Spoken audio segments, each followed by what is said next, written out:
Well, it took a little bit of time, but the Chargers finally did it. They fire Tom Telesco, their GM, which was a little bit of a surprise package, but firing head coach Brandon Staley after that just pitiful performance against the Las Vegas Raiders. It's not only against the Raiders, who have had their, fair share of turmoil and less than stellar play this year, but it's a division rival at that on the national stage, and to get thwarted in make history for the Raiders there 63-21. The Chargers, Dean Spanos finally decides to pull the trigger, and essentially now just cleaning house, getting a fresh start heading into 2024. At this point, Mark, did you feel that it just had to happen anyways, or is it almost too late in the season where it's like, what's the point? Well, my initial thought was I thought the follow-up news was going to be after hearing they were officially fired. They needed to fire them today. Like that was, they should have fired him before. They shouldn't have brought him back. And I think honestly, Spanos might still have his job if they Telesco, would still have his job from the Spanos family. I think if he had really maybe fought for it or pushed to maybe fire Brandon Staley and hire Sean Payton in the offseason, he may still have his job as the GM if he had done that or fought for that harder. But bringing Brandon Staley back, we all felt like it was kind of the wrong move. I think we were all kind of shocked that the Chargers didn't be more aggressive going into it last off season. And so obviously it should have been done. To me, the shocker was the follow-up news today should have been the Raiders hire Antonio Pierce as their head coach, into a three-year whatever type of $1 million deal. Because this is like that game last night was the epitome of one team that is out. Both teams are really out of it. They've been out of it. But one team that made the right move to just say, these are men, these are dudes who play with passion, fire, and they are playing for something because they like the leader in the building, versus a team of dudes that as soon as Justin Herbert went down, the absolute quit. I mean, they were clearly, it's like the team was fighting for Herbert. You know what I mean? Like they were all like, we got to still put up an effort because we love our guy. I think it bodes well for Herbert actually to see the effort that was put out there. And as soon as he's gone, they literally, the whole team was just like, well, now we have literally nothing to play for. And Staley, you get embarrassed like that, you absolutely deserve to lose your job the next day.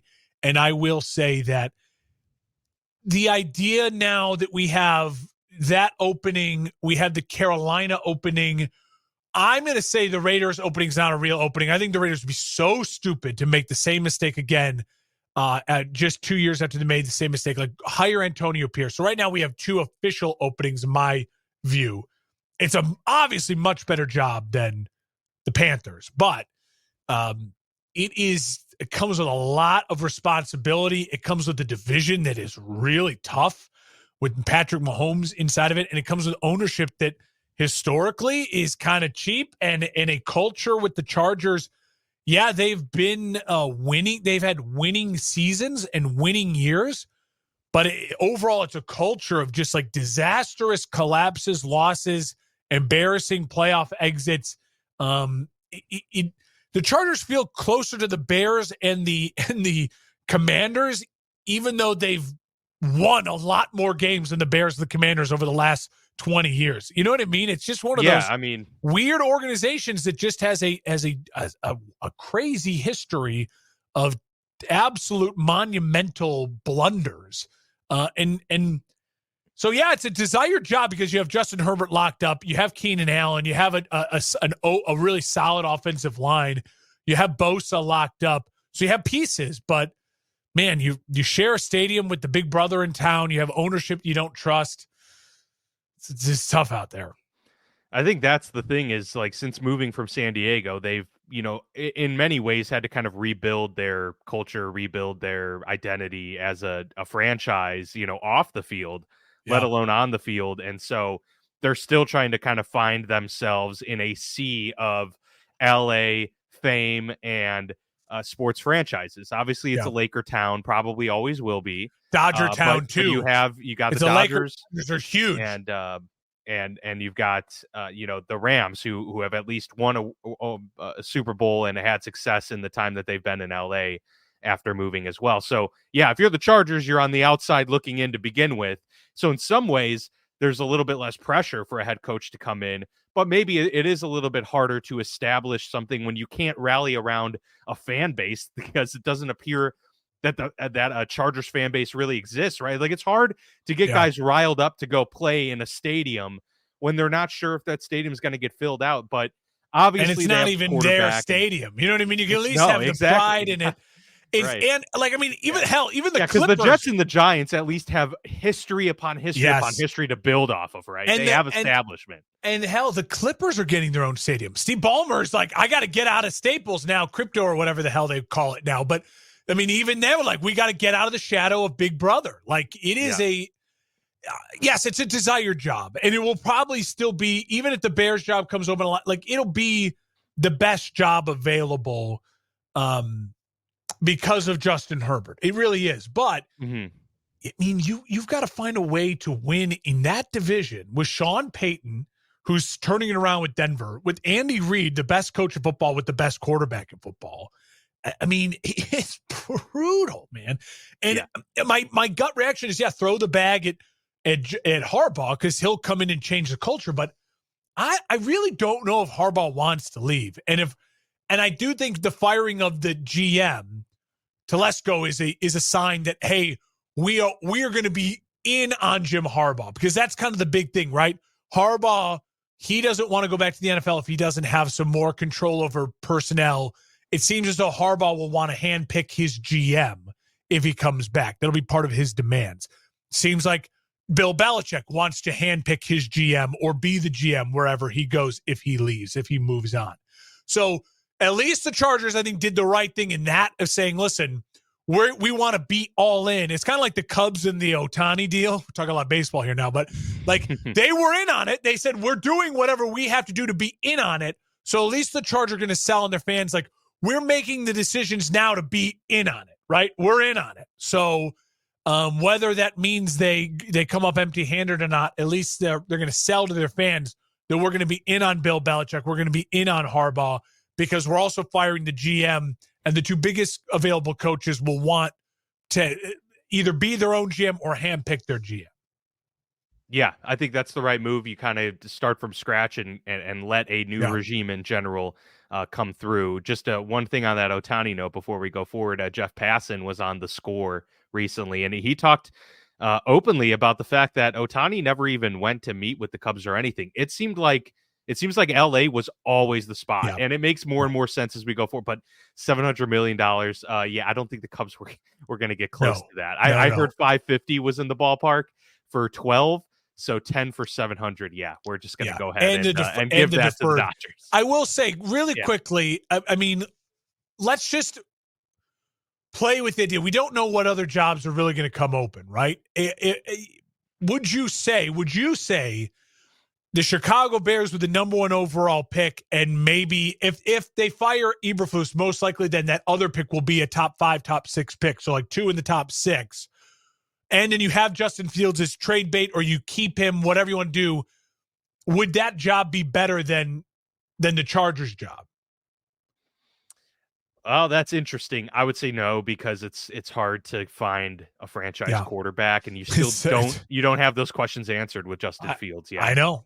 I like the job because I think it's really you get a chance to be a part of a blue blood NFL franchise. You have a real fan base. Yeah, you have a real fan base. There is pressure. Obviously, it's Chicago. It's a high pressure market, but at the same time, you have such a blank canvas to work with in terms of creating a legacy, because the bar is pretty low. And like the division's head coach open. And you come there and you have a few years where you just win the division, you lose in the first round or whatever. That's a pretty solid, successful start a hero. to your run. Yeah. I mean, so there are two things, but I would say LA. I mean, obviously you live in LA, you get to live in a cool part of the country, good weather, you play in a dome. And on top of it, you have Justin Herbert. So which job do you think weapons? Which job do you think of the jobs that could be open would then take the cake, if like a better job than the Chargers? Is there one? Chargers? I mean, right now, I don't think I would want to take the Washington job. I would be much more much more enticed by Chicago's a better Carolina. job than Washington. Yeah. And Washington's a better job from a front office, because I feel like the front office is more grown-ups now. So that would take the cake over Carolina, but everything else about Carolina would win out. So I would say you'd probably go to Carolina over Washington. I think I'd lean Carolina. I think I'd lean Washington. Would you lean Washington? All right. The new ownership seems really great. You know what I mean? Yeah. And Sam Howell he can, at least I know, play quarterback. I don't know if Bryce Young can play quarterback. That's true. They have some draft capital now. They have, with the trading of the picks. I think it's pretty close, actually. It's close. Carolina's opening is good because the division is wide open, right? And it's Carolina's an easy division opening to play in, and the NFC. Carolina's opening is good because if you can't make Bryce Young work, then they move on from Bryce Young. I can't imagine the next coach would get fired and Bryce Young would get a third offensive coach. You know what I mean? Yeah. And if you go to the Chargers, if you go to the Chargers, you can't say it's Justin Herbert, so you're have to fired win. again before. Yeah. Exactly. So I don't know if there is a job that will be open that will be better than the Chargers. The Bears would be really close. We can agree if Pittsburgh's job opens that's the top. That would be the best job, right? Because they have, even though you have Kenny Pickett versus Herbert, you have maybe the best fan base in the country. You have Stacked an absolute incredible roster and incredible ownership group. Yes, the division is tough, but people want to play in Pittsburgh because they're kind of like the Cardinals of the MLB. We're talking a lot of MLB today, but they're very similar in the sense where it's like history, winning, we care, kind of us against the world. We kind of operate on your own set of. It's not like a free agent, like it's not glamorous, but free agents go there because it's the history. It's Pittsburgh, it's St. Louis, it's the Cardinals, and so they're the biggest ticket in town by a mile.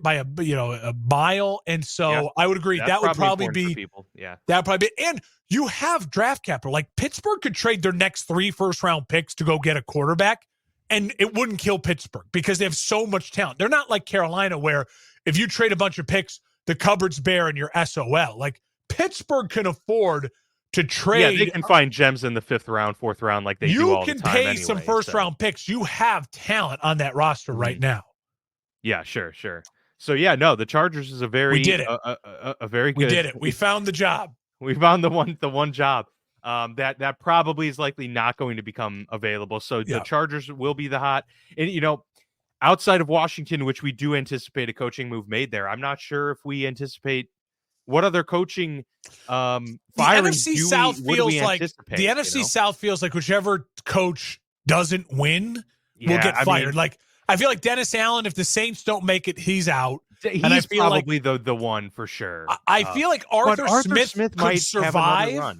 He could survive as long as they don't finish 3rd. If they finish 2nd and they're battling, I think Arthur Smith could survive it. But it feels like if Todd Bowles, like if they don't win, it feels like that. Well, maybe you fire Todd Bowles. So the NFC South, I'd keep an eye on.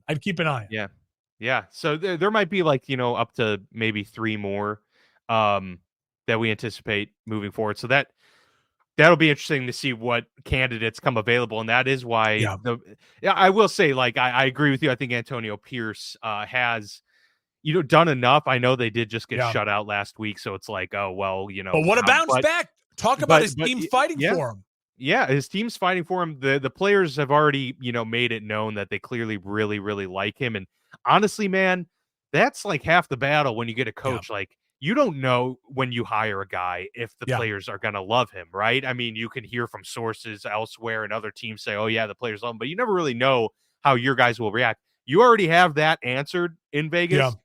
You don't have other things answered like, how does he create a staff? How does he create, game plans for the course of a season? Things like that, obviously. But, you already have one big box checked off. I do agree that they go forward, but also at the same time, they should do their due diligence and give themselves, a couple months after the season to see what's out there. Just, you never know. They would be hard pressed to, not try and test those waters out a little bit. But we agree on that front for sure. We are in full agreement on both the state of the Chargers and the Raiders. Before we get into some awesome Saturday games that are coming up tomorrow, Huge weekend. let's talk. Well, first, Isaiah Pacheco was just announced before this show that he is That's a out for a bummer. second straight week for the Chiefs. They do play the Patriots, who have one of the better run defenses in the league anyway, so it's probably going to be tough sledding. But now this pretty much ensures that the Chiefs won't be able to run the ball at all.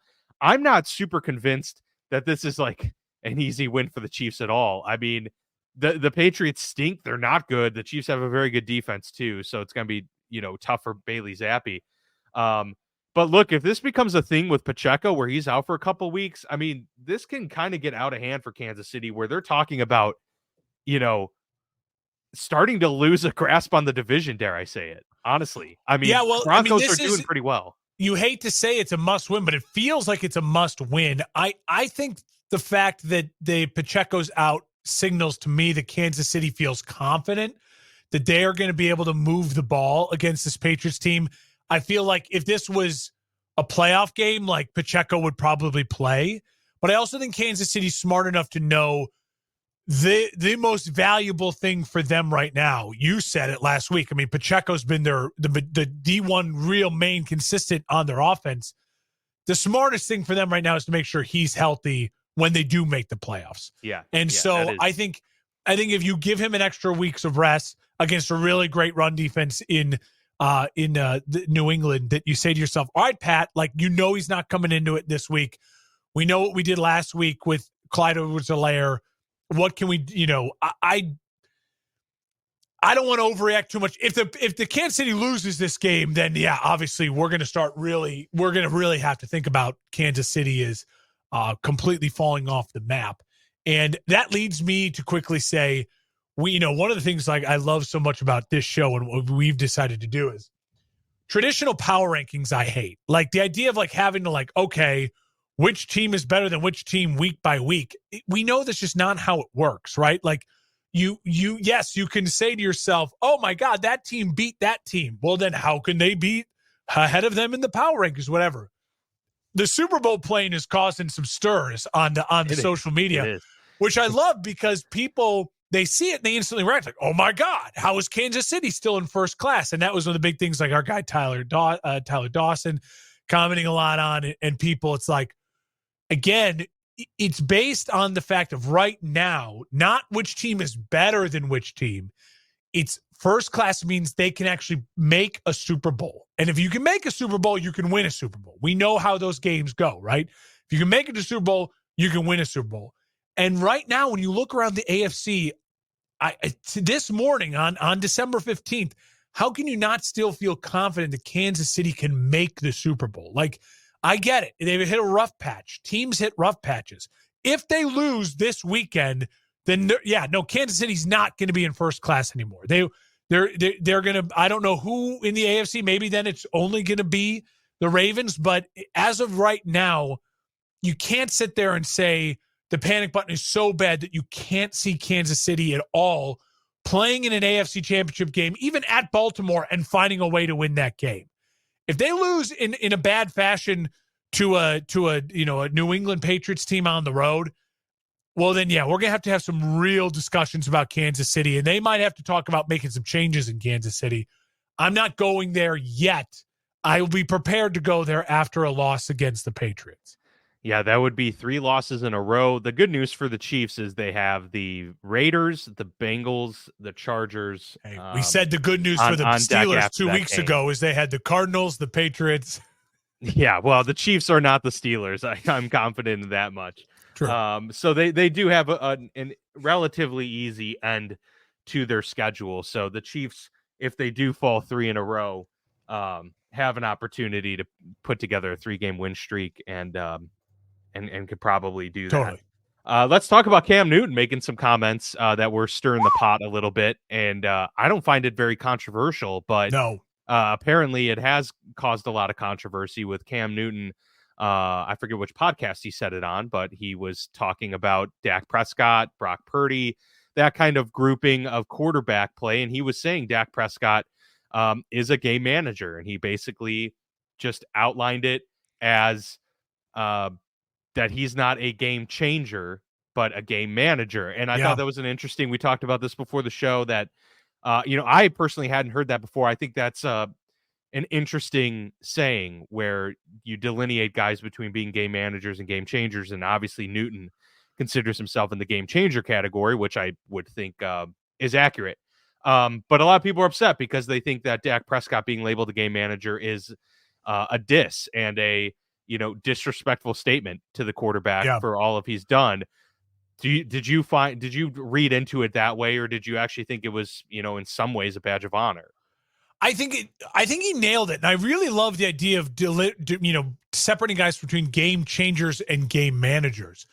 I would also add, though, the one thing that I would add to it is that there is a difference between the all-time elite quarterbacks and even you can't just say all of them are game changers. Justin Fields, I would argue, if you only have two categories, game changer, game manager, he's a game changer.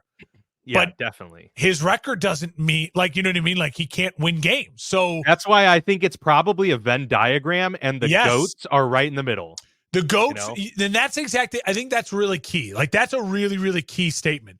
Matt Ryan, at his peak, won an MVP, got to a Super Bowl as an elite game manager.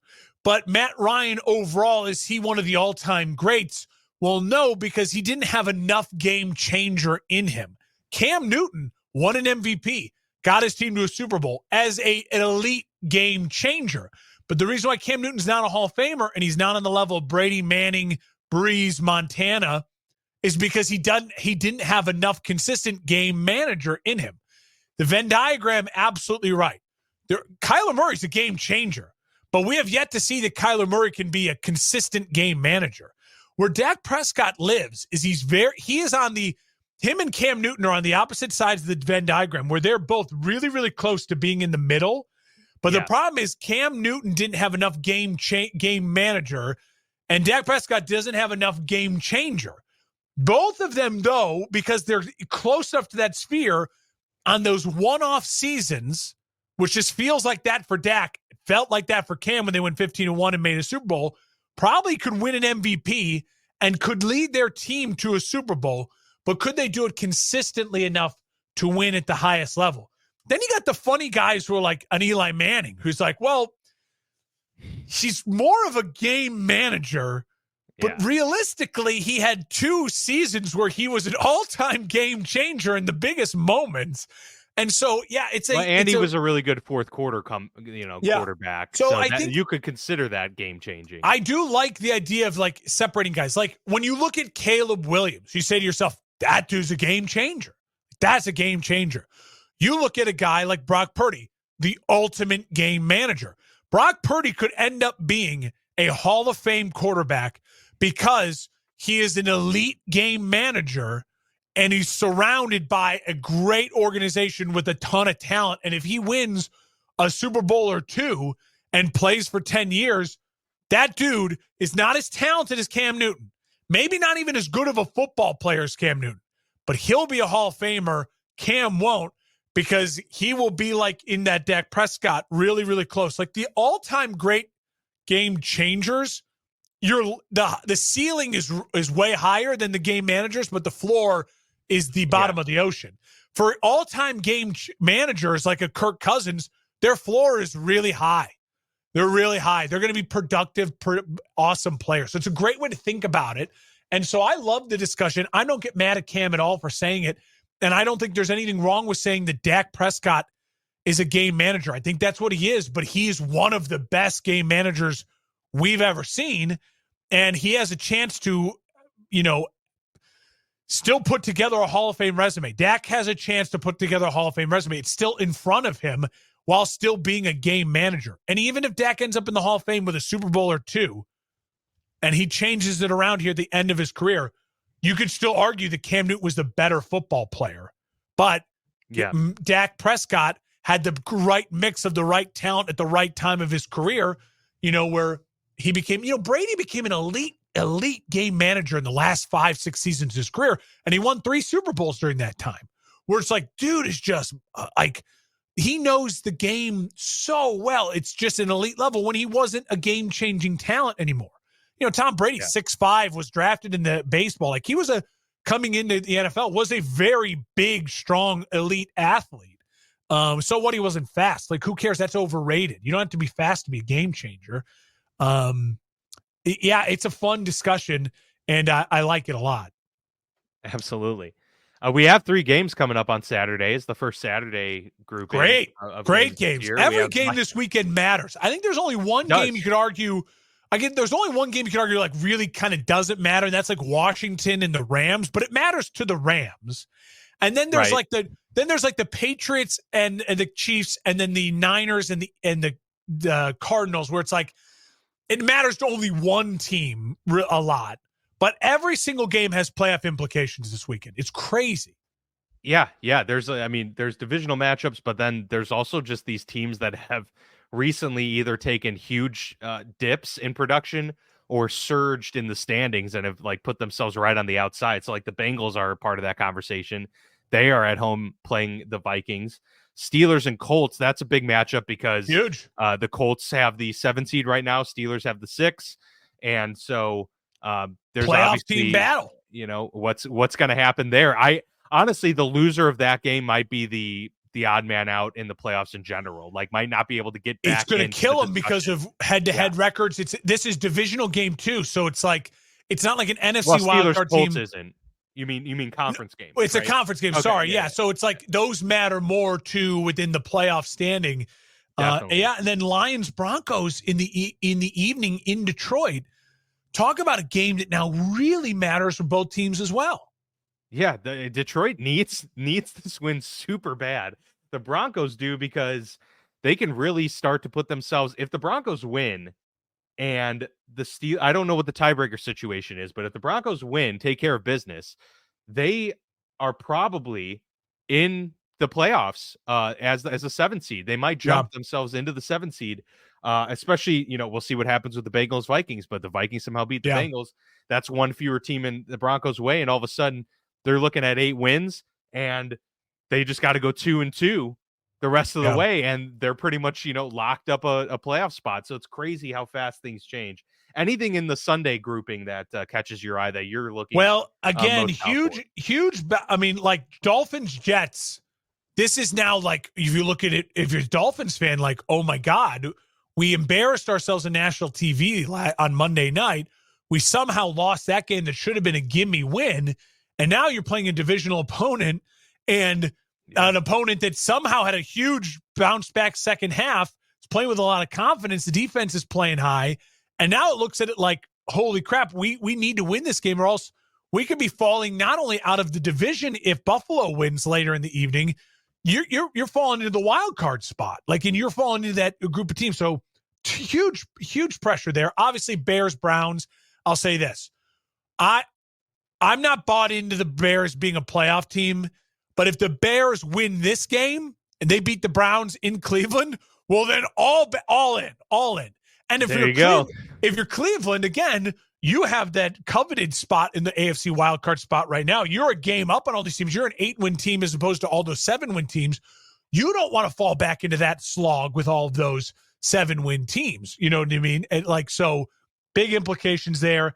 I would also say underrated game. Obviously, we'll talk about Buffalo and other, but underrated game. And I know this one, I'm sure you had on your radar too. Bucks at the Green Bay. Green Bay, again, flying high.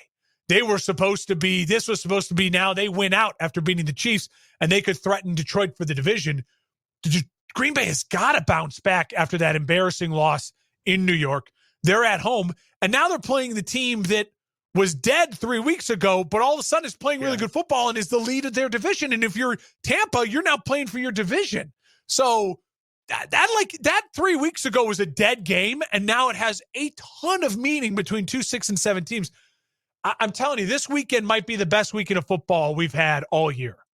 It's really good, and it's going to get better. I imagine it's going to be like this the entire last month of the season but I agree, like this is the week really where it starts, where it's like this is almost do or die for a lot of teams, because while you do have 4 opportunities after this, if you get yourself on the outside looking in at this point, it is an uphill battle no matter how you slice it, because teams tend to play their best football, in December. So like if there are teams surging right now and they pass you, they're likely going to continue that upward trajectory. And now you're going to have to, have some luck fall your way. Really quick for you, and we'll talk about, I want your thoughts on it, and then I can give mine too. Bills at Cowboys, and then Ravens at Jags. Yeah, the Ravens-Jags one's really interesting. The two big games, the final games of the Sunday slate. What are your feelings on both those games? Yeah, I feel that the Cowboys probably outmatch the Bills. And so given how opportunistic their defense is and how much pressure they're able to put on quarterbacks, that does give me pause with Josh Allen because he is a home run hitter, but he's also, a guy that lives and dies by the risky play. Yeah. And that doesn't mesh well with how the Cowboys play defense. So that would concern me from a Bills perspective. But that being said, like, I don't think it's going to be like what we just saw with the Cowboys Eagles, where the Cowboys really like ran away with it at the end. Like, I think this will still be a close game because Josh Allen will be able to have those moments where, he hits the home run play and gets them back in it in 2 minutes versus, long drives that are needed for some teams to really put themselves back in contention. So I think it'll be a relatively close game. But at this point, man, the way the Cowboys have been playing, like, I can't really count against them. And so the Bills have more on the line. They're basically playing for their lives here, for their playoff lives. So, maybe that helps and puts them, a little bit more in the driver's seat. But I would give the edge to the Cowboys in this game. And then for the Ravens-Jags, again, I think it's a situation where more pressure's on Jacksonville here. But at the same time, if you're the Ravens, I mean, you only have a 1-game lead on the 1 seed. And we've talked before about how important the 1 seed is in the playoffs. Like the Ravens really need this 1 seed when they do. Everything else has worked in their favor so far. It'll help Bills them get Mark Andrews back. Yeah. I mean, everything is so important. Everything works. And that's a tough place to play. So you want the home field advantage secured throughout. But on top of it, to be guaranteed to get to the next round of playoffs is so big and so impactful. So I think that's a super interesting game. It is in Jacksonville. I like, Trevor Lawrence played really well last week on that bad ankle. I mean, he did throw some picks, of course, but he ended up throwing 3 touchdowns to kind of get that team back in there. And so that one's kind of a push for me. I want to give the edge to Baltimore, but I think it could be pretty close. I love the Bills and I love the Jags this weekend. I really do. Wow. Okay. I think it's one of those I want to hear your Bills argument because I could definitely see the Jags. I think here's the thing: is the Bills have found a way to have life, and I think they were a team that could have absolutely collapsed last week. The fact that they didn't collapse when their coach had to give that press conference about 9/11, and they found a way to escape the vaunted Kansas City Chiefs with a win when the Kansas City has just been the Bills slayer, the 13 seconds, all these things. I know the Bills have won there the last couple of years of the regular season, but I just felt like it was a huge monkey off their back. No one's talking about the Bills. All week, people have been just lauding the Cowboys. I think the Bills are flying so under the radar, and I think that Buffalo's actually been able to run the ball pretty effectively with Cooks the last month or so, and I just think it's going to be one of those games where Josh Allen matches up one-on-one, man defense that Dallas likes to play against those wide receivers. I think it bodes really well for Buffalo to have some big plays, big opportunities. I think it's a absolute America's game of the week in Buffalo. The only thing that worries me is it's not going to be as cold as I want it to be. I want this game to be like 10 degrees. Thing. Yeah. If this game was going to be really snowy and stuff, it's going to be like 40 degrees and nothing too bad weather-wise. But I just something about Buffalo. No one's talking about them. Everyone's on the Cowboys. Dak Prescott, MVP talk. I think it's just a comeback to earth game. And for the Bills, they are absolutely every week's a playoff game for them right now. And I think they extend their life. And then Jacksonville, I feel similar. Like, I mean, Baltimore hasn't played a complete game of football since that Lions blowout. Like, they have just been up and down and up and down. And even last week against the Rams, it took a walk-off punt in return in overtime at home. Like, I like Baltimore a lot, but and Lamar's playing good football, but they just not as consistent as I want them to be. Everyone's poo-pooing the Jags right now. So I just feel that like it's a momentum shift there at home. Everyone's hating on the Jags, that they're underdogs at home. I think this is a Jacksonville, Trevor Lawrence puts on the cape type of game. I have no rhyme or reason schematically to feel that way.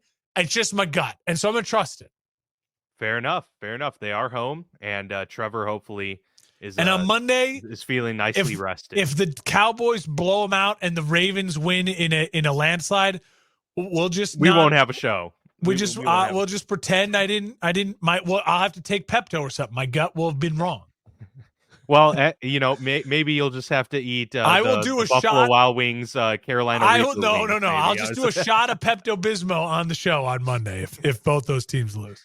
Oh, beautiful! All right. I'm looking forward to that for sure. I always keep Pepto on the desk. Got to keep Pepto on the desk. When you're over 30, you know what I'm talking about, gentlemen. Yeah, no doubt.